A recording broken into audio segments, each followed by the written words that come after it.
Assalamualaikum warahmatullahi wabarakatuh. Rabbis shrahli sodri wa yassirli amri wahlul 'uqdatam min lisani yafqahu qawli. Rabbi zidni ilma warzuqni fahma. Alhamdulillah binikmatil iman wal islam wa kafa binikmah. Haid adalah darah yang keluar melalui liang kemaluan seorang perempuan. Haid minimal 1 hari 1 malam. Jadi apabila seorang perempuan dia ngeflek 1 kali di waktu zuhur dan itu menurut kebiasaannya merupakan hari atau tanggal haid, maka dia harus menunggu dari flek itu sampai 1 hari 1 malam. Tapi kalau misalnya tidak keluar lagi darah itu bisa jadi pengantar haid. Lalu bagaimana hukumnya? Dia tidak boleh sholat, tapi setelah dia tidak keluar lagi sampai besok harinya, misalnya dia keluar flek zuhur, dia harus nunggu sampai zuhur besok, ternyata tidak keluar lagi, maka semua sholat yang dia tinggalkan zuhur, asar, maghrib, isya, subuh, dia harus ganti. Tapi kalau misalnya zuhur lagi di hari yang ke depan dia keluar, maka itu haid. Dia harus meninggalkan sholat.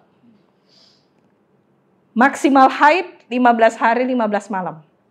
Normalnya haid 7 hari. Kebanyakan perempuan tuh haidnya 7 hari atau 8 hari. Hanya saja harus bisa membedakan warna darah. Jadi perempuan sendiri harus tahu nih hukum darahnya apa.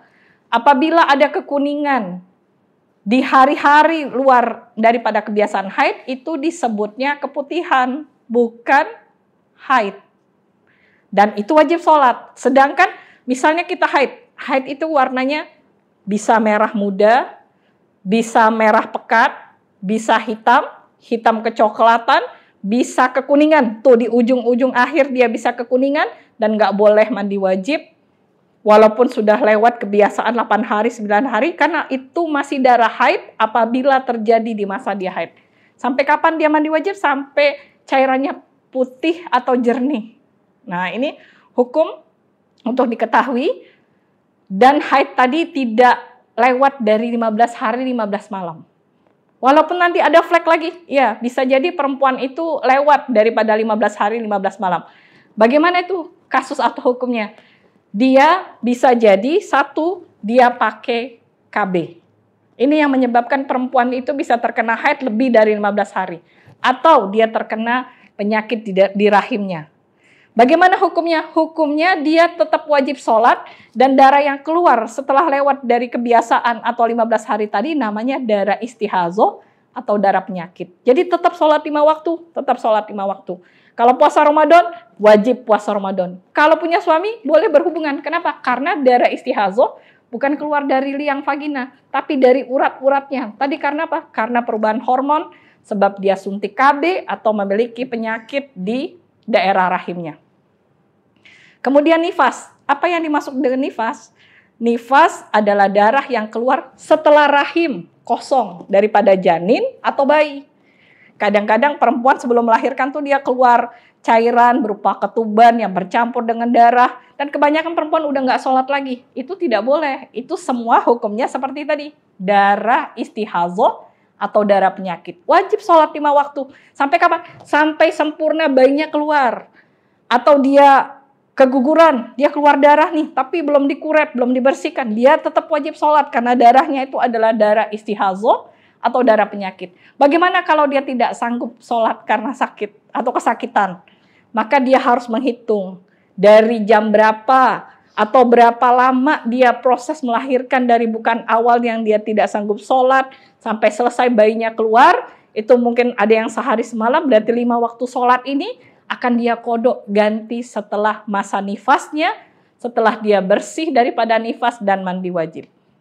Bagaimana kalau dia punya bayi kembar? Nah ini hukum juga. Bayi yang pertama lahir di hari ini. Masih keluar darah, tapi dia tetap wajib sholat. Kenapa? Karena di dalam rahimnya masih ada bayi yang kedua.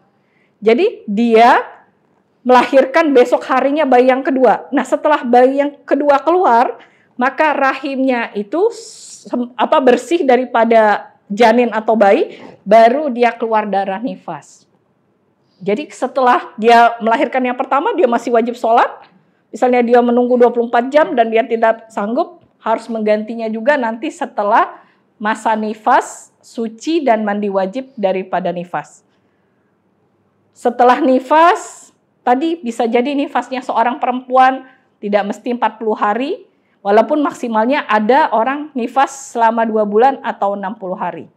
Jadi untuk haid dan nifas, perempuan harus mempelajari bab darah ini juga agar tidak menerjang kewajiban-kewajiban seperti sholat 5 waktu, puasa di bulan Ramadan, dan tadi boleh berhubungan suami istri jika dia tahu bahwa ini bukan darah haid atau nifas, tapi darah istihadhah atau penyakit. Semoga bermanfaat. Wa'afu minkum. Wassalamualaikum warahmatullahi wabarakatuh.